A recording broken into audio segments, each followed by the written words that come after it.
Bonjour à toutes, bonjour à tous. Bibara Lakwe. Je suis très ému de tous les messages d'encouragement que je reçois de votre part. Merci beaucoup. Et je vous invite toujours à vous abonner à la page, votre page, en cliquant sur la petite cloche pour ne rien rater surtout. Et aujourd'hui, bienvenue dans la rubrique Terre à Terre. Terre à Terre, c'est une rubrique que j'intitule pour essayer de prendre un concept assez abstrait pour un certain nombre de personnes, de le rendre compréhensible pour tout le monde en prenant des exemples dans lesquels une bonne partie, presque tout le monde peut se retrouver. Aujourd'hui, je vais vous parler de la croissance économique. On parle souvent de la croissance économique à la radio, à la télé. C'est quoi la croissance économique? La croissance économique mesure tout simplement la richesse d'une nation, d'un pays sur une période donnée, à travers l'indicateur qu'on appelle le PIB ou bien le produit intérieur brut. Mais dit comme ça paraît abstrait. Et donc, je vais prendre un exemple terre à terre pour vous amener à comprendre un peu la croissance économique. Je vais partir de ma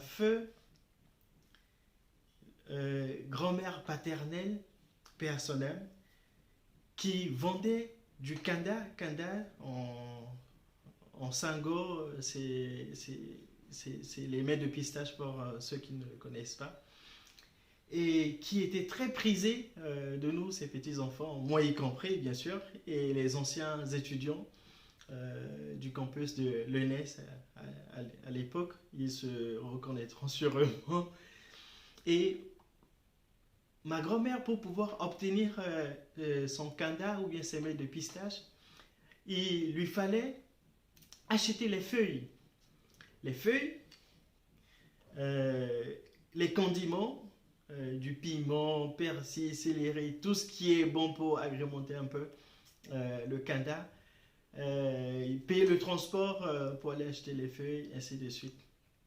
Et donc, au final, elle se retrouve à effectuer un certain nombre de dépenses qu'on pourrait appeler les consommations intermédiaires. Donc, c'est-à-dire les dépenses qui nous permettent d'arriver au produit fini qu'on veut vendre sur le marché. Et une fois qu'elle a fini de vendre son kanda, elle a ses recettes. Et pour pouvoir voir ce qu'elle a gagné, il lui suffisait tout simplement de déduire de ses recettes tout ce qu'elle a dépensé comme argent pour acheter les feuilles, les condiments, ainsi de suite. Il lui reste un petit bénéfice qu'on pourrait appeler la valeur ajoutée. Et donc c'est ça, au niveau de ma grand-mère, sa valeur ajoutée, son petit bénéfice.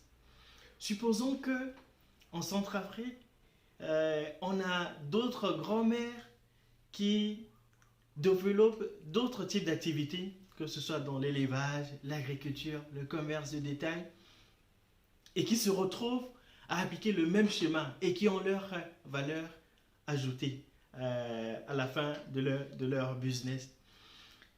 Vous comprenez donc aisément que si on essaye d'agréger ou bien d'additionner ces différentes valeurs ajoutées, on obtient le PIB, le produit intérieur brut de nos grand-mères. Et c'est ça qui représente leur petite richesse qu'elles ont créée. On sort maintenant du terre à terre et si on essaie de transposer le débat à l'échelle des entreprises, c'est le même schéma qui s'applique. Toute entreprise, que ce soit dans le service, la production, le conseil, ainsi de suite, engage des dépenses intermédiaires pour l'achat de ceci, pour l'achat de cela, et à la fin, dégage de recettes les chiffres d'affaires. Et de ces chiffres d'affaires, l'entreprise va déduire toutes les charges courantes, et il leur reste la valeur ajoutée. Et c'est l'agrégation de toutes les valeurs ajoutées des entreprises au sein d'un pays, au sein d'une nation, qui constitue ce qu'on appelle le PIB, le produit intérieur brut. Vous conviendrez avec moi que si toutes les valeurs ajoutées sont intéressantes, sont positives, l'économie se porte bien et donc du coup, il y a la croissance. Et si c'est sur une longue période, du coup, la croissance est soutenue. Plus encore, si ces entreprises-là arrivent à exporter leur savoir, leurs services, leur production en dehors du pays pour avoir des devises, ça constitue beaucoup d'entrées d'argent et ça rend la croissance plus forte pour le pays. En revanche, si les valeurs ajoutées, si le PIB ne suit pas, on parlerait de récession, comme ce fut le cas, par exemple, au plus fort de la crise de Covid-19. Et donc, c'est comme ça qu'on peut essayer d'analyser, de comprendre le concept de produit intérieur brut, de valeur ajoutée et donc de croissance économique au sein des pays. N'hésitez surtout pas à partager la vidéo et à vous abonner. Et n'hésitez pas à poser éventuellement des questions et à partager votre retour sur cette rubrique Terre à Terre. Merci beaucoup.